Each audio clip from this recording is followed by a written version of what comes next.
महल की ऊंची ऊंची दीवारों के बीच अब सन्नाटा छाने लगा था। पहले जहां सुबह की पहली किरणों के साथ हंसी खुशी की गूंज सुनाई देती थी, वहां अब मातम और भय की फुसफुसाहटें ही गूंजती थीं।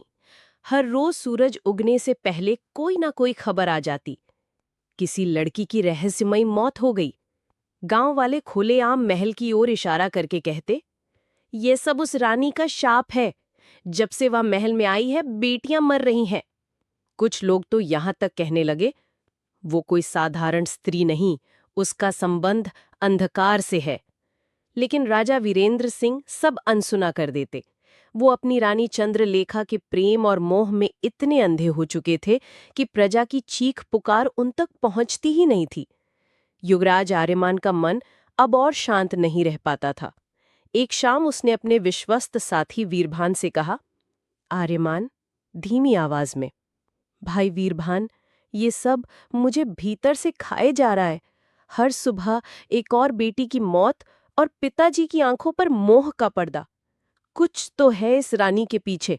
मुझे उसकी सच्चाई जाननी ही होगी। वीरभान चिंतित होकर, पर युवराज, ये आसान नहीं। रानी के आसपास हमेशा पहरेदार रहते हैं। अगर किसी को भनक लग गई तो तो आपकी जान खतरे में पड़ सकती है। आर्यमान ने दृढ़ स्वर में कहा, जान जाए तो जाए, पर अब चुप नहीं बैठ सकता।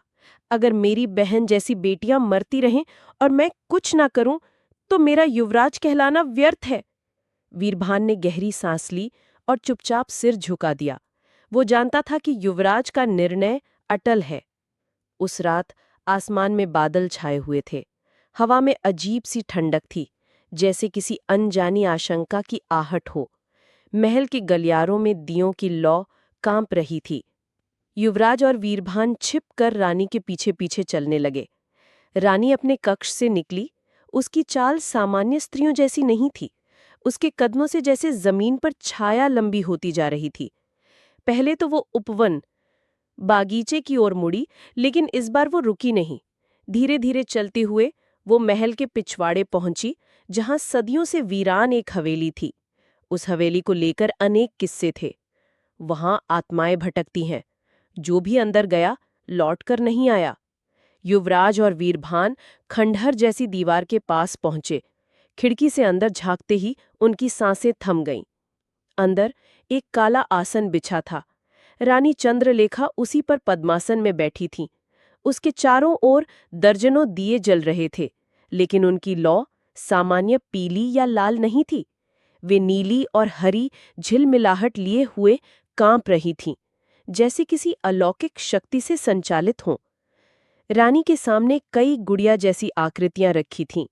हर गुड़िया पर लाल धागे बंधे थे और उनके चेहरे, वे चेहरे हूबहू उन मृत लड़कियों के जैसे थे जिनकी रहस्यमयी मौत हुई थी। युवराज का गला सूख गया। उसने वीरभान का हाथ कसकर पकड़ लिया।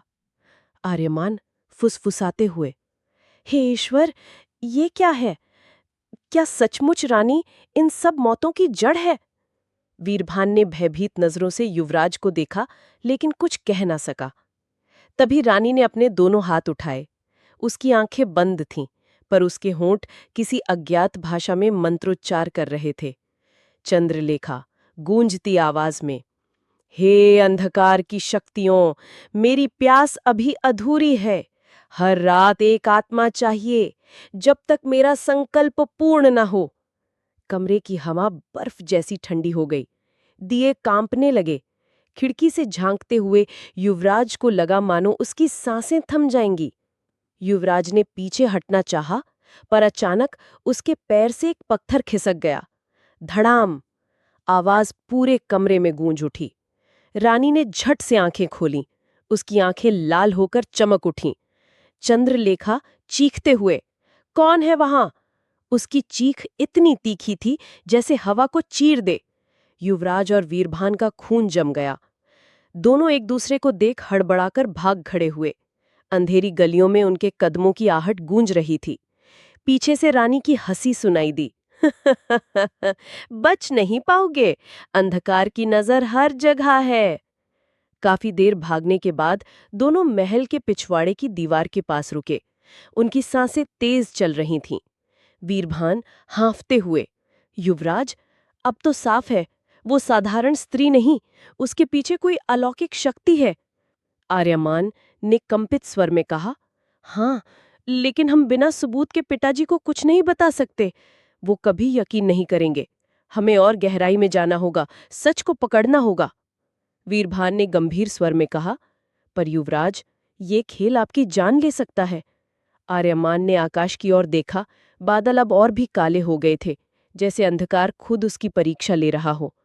आर्यमान ने धीमे स्वर में कहा, अगर मेरी जान जाती है तो जाए, पर इस राज्य की बेटियों को अब और मरने नहीं दूंगा।